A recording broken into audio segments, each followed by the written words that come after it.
विघ्नहर्ता श्री गणेश, श्री गणेश, श्री गणेश। जब धन के देवता कुबेर जी को यह आभास हुआ कि उनके लोभ के कारण ही लोभासुर उत्पन्न हुआ है, तो उन्हें अपनी भूल पर पश्चाताप हुआ, क्योंकि अब उनके कारण ही संसार के समस्त धन पर संकट आ सकता था। नहीं, अन्य किसी का नहीं है, ये सब मेरा है, मेरा है। रुक जाओ, छोड़ो उसे और चले जाओ यहाँ से।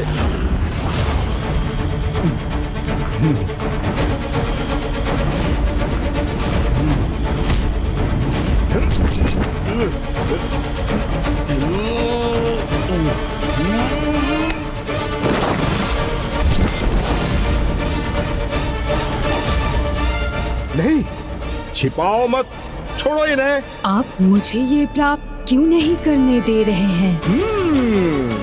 क्योंकि कोई भी श्रम कर तुमने इन्हें प्राप्त करने की योग्यता कहाँ प्रमाणित की है। बिना श्रम के धन प्राप्त करने का लोभ व्यक्ति को अपराधी बनाता है। अपने इस लोभ के कारण तुम्हें यहाँ रहने का कोई अधिकार नहीं है। किंतु कहाँ जाऊँ मैं?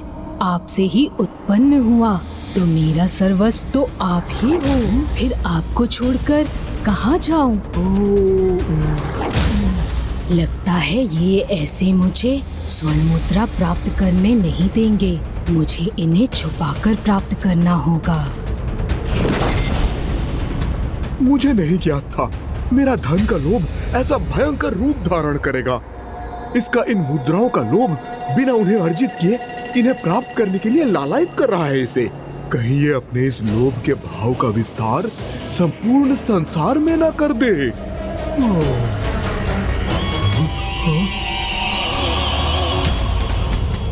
यदि आपकी यही इच्छा है कि मैं यहाँ से प्रस्थान करूँ, तो मैं चला जाता हूँ यहाँ से।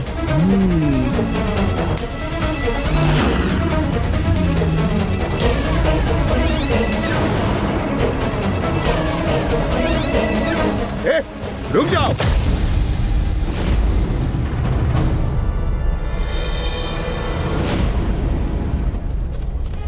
उन मुद्राओं को यहीं पे छोड़ दो, अन्यथा इसके अत्यंत भीषण परिणाम तुम्हें भुगतना होगा। और सुनो, अपना मुख मुझे कभी मत दिखाना। अब चले जाओ यहां से।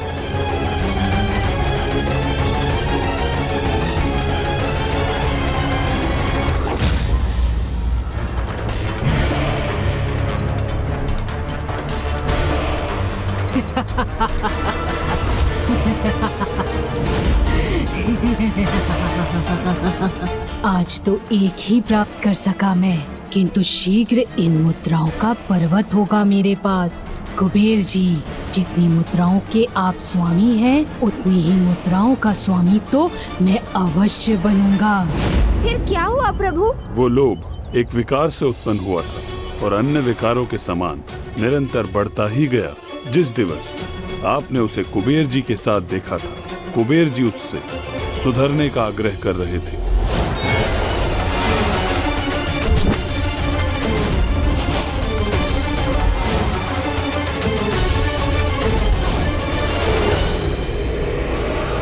किंतु फिर वो कौन था प्रभु?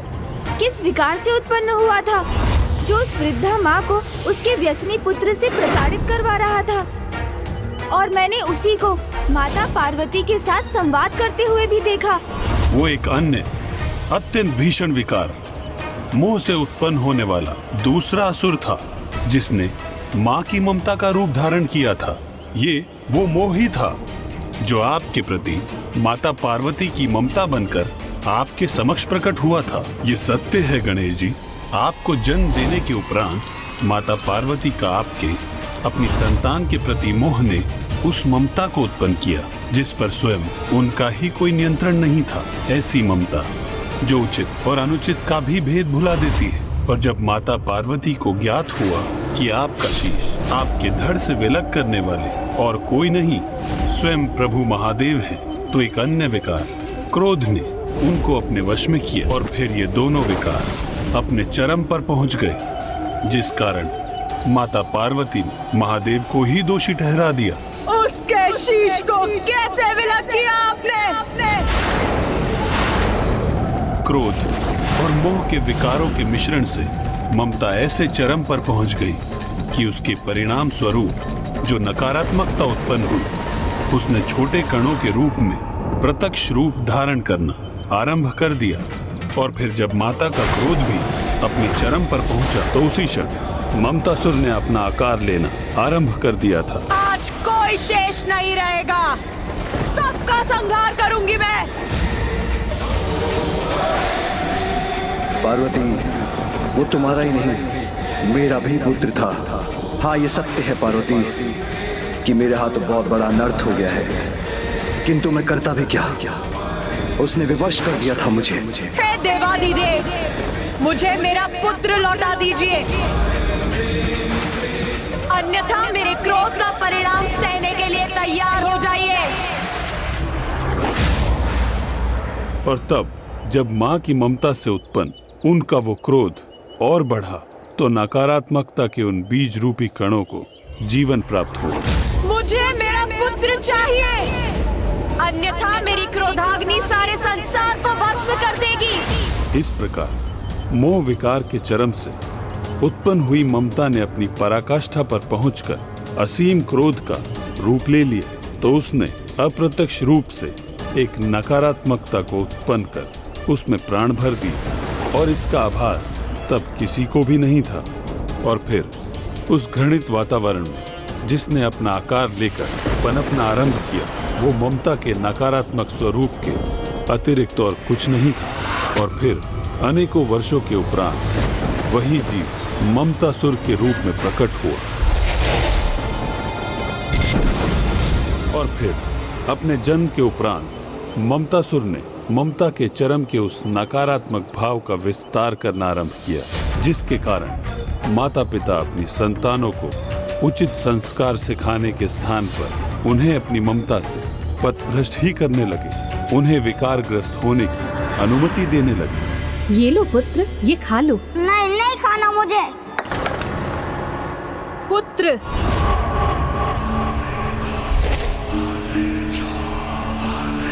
अच्छा पुत्र को खीर नहीं खानी तो कोई बात नहीं, मैं तुम्हारे लिए कुछ और बना देती हूँ। निर्दोष पक्षियों को कष्ट देना अधर्म है वत्स।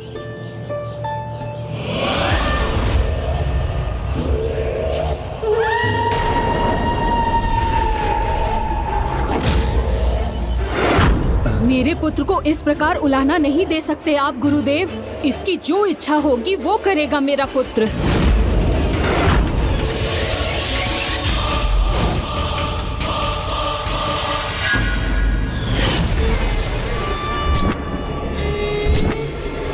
हाँ प्रभु, मैंने भी इसकी उपस्थिति में एक पुत्र के हाथों माँ को प्रताड़ित होते देखा था। हाँ, ये ममतासुर का ही प्रभाव है, जिससे एक माँ अपनी संतान की हर भूल और अपराध को क्षमा कर उसे उचित मार्ग दिखाने से चूक जाती है। इसलिए जब माँ पार्वती को उसके अस्तित्व का ज्ञान हुआ तो उन्होंने उससे भेंट की, जिससे वो ममतासुर को समझा सके और उसे यह अधर्म करने से रोके। और जो मुझे दिखाई दिया उसके अनुसार तो वो ममतासुर अपने विकारों का परित्याग करने के लिए तैयार ही नहीं था। किंतु ये तो अत्यंत दुख की बात है कि स्वयं माँ से भी एक भूल हुई, जिससे इतना प्रभावी और भयंकर महाअसुर उत्पन्न हो गया। माता पार्वती से ही नहीं, भूल तो स्वयं महादेव से भी हुई थी, जिसके कारण तीसरे असुर कामासुर का जन्म हुआ था। पिताश्री से भूल हुई थी? हाँ गणेश जी, ये एक कटु सत्य है कि स्वयं जगत पिता महादेव उस तीसरे असुर के जन्म का कारण बने। और ऐसा तब हुआ जब प्रभु महादेव ने अपने आराध्य प्रभु नारायण के उस रूप में उनके दर्शन करने की इच्छा व्यक्त की, जो उनका सर्वाधिक मनमोहक रूप है।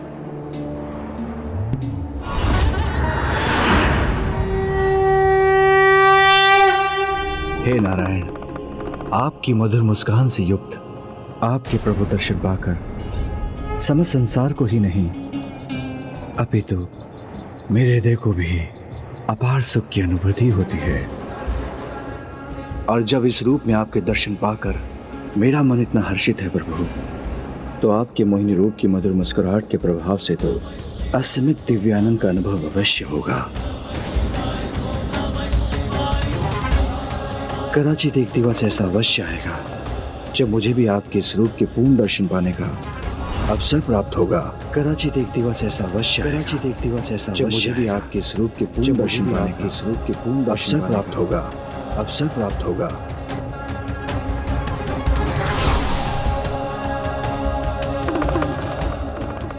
महादेव, आपकी इच्छा तो मेरे लिए आदेश के समान है।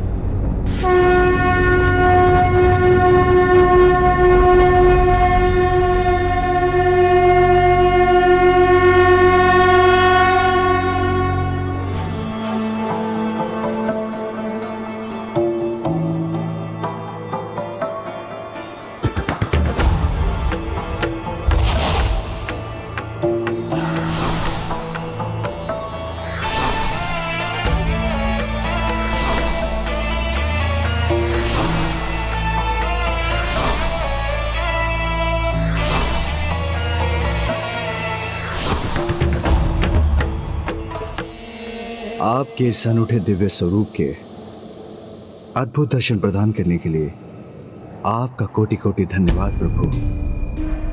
हे महादेव, अपने आराध्य की इच्छा को पूर्ण करना तो भक्त का सर्वोच्च कर्तव्य होता है।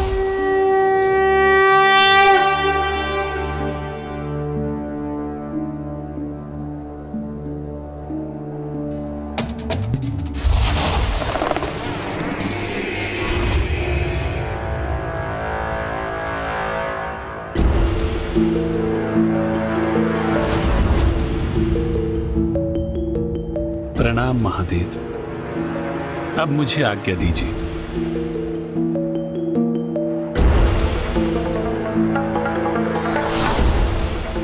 महादेव, मुझे अर्थात कामासुर को उत्पन्न करने के लिए आपका कोटि कोटि धन्यवाद। किसका सुअर था ये?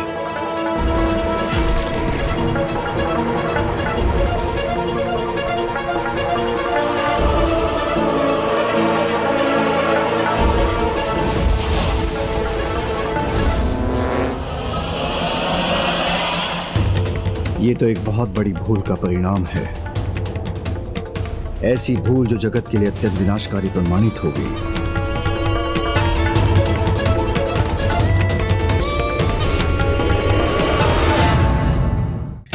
कामासुर का जन्म उस समय अवधि में हुआ जब महादेव ने विष्णु के मोहिनी अवतार को देखा और फिर उत्पन्न हुआ वही कामासुर काम के रूप में संसार के सर्वत्र भाग में प्रसारित हो गया।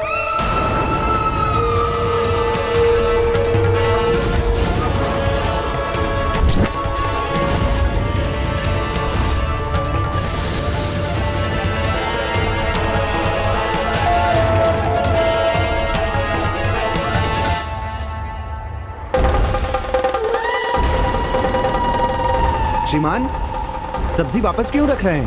मुझे दीजिए ना।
और इस प्रकार महादेव से उत्पन्न होने वाला कामासुर संसार और समाज को काम भावना से दूषित कर उन्हें जीवन के उचित पथ से भ्रमित करने लगा। हाँ प्रभु, मुझे स्मरण है, जिस दिवस मैंने उस कामासुर को पिताश्री के साथ देखा था, उसी दिवस वो एक भक्त को अपने दुष्प्रभाव से ग्रस्त कर प्रभु की आराधना से भटका रहा था।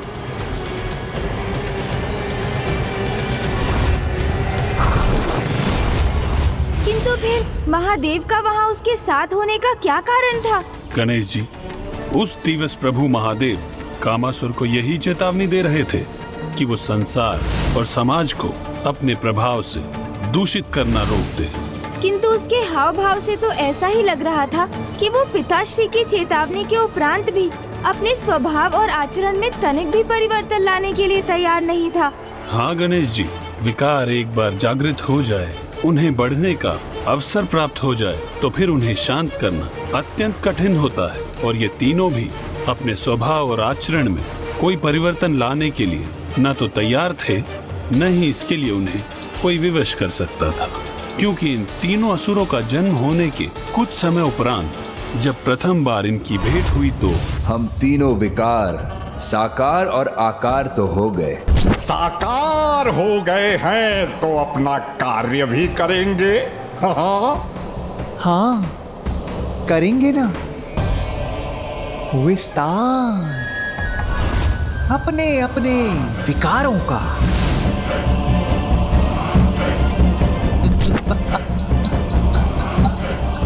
तभी तो बढ़ेगी हमारी शक्ति। वो शक्ति अपने चरम पर तब पहुंचेगी जब हम तीनों अमरत्व को प्राप्त होंगे। अमरत्व? किंतु अमरत्व की शक्ति के लिए तो भक्ति करना अनिवार्य होगा। भक्ति?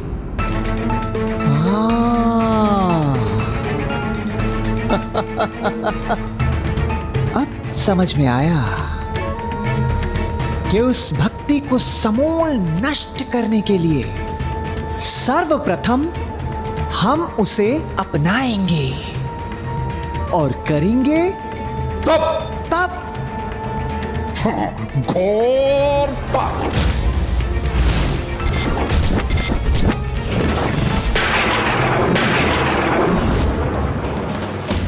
ओम नमः शिवाय।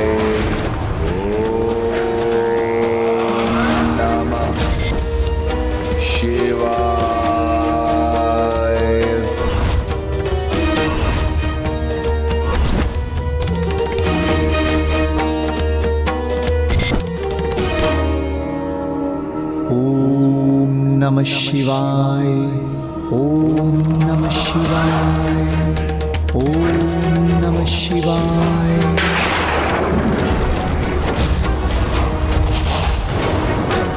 ओम नमः शिवाय। ओम नमः शिवाय। ओम नमः शिवाय। ओम नमः शिवाय। ओम नमः शिवाय। आवश्यकता से अधिक इच्छाएं न केवल विकारों को जन्म देती हैं, अपितु व्यक्ति के सरल जीवन को भी उलझाकर उसे बाधित कर देती हैं।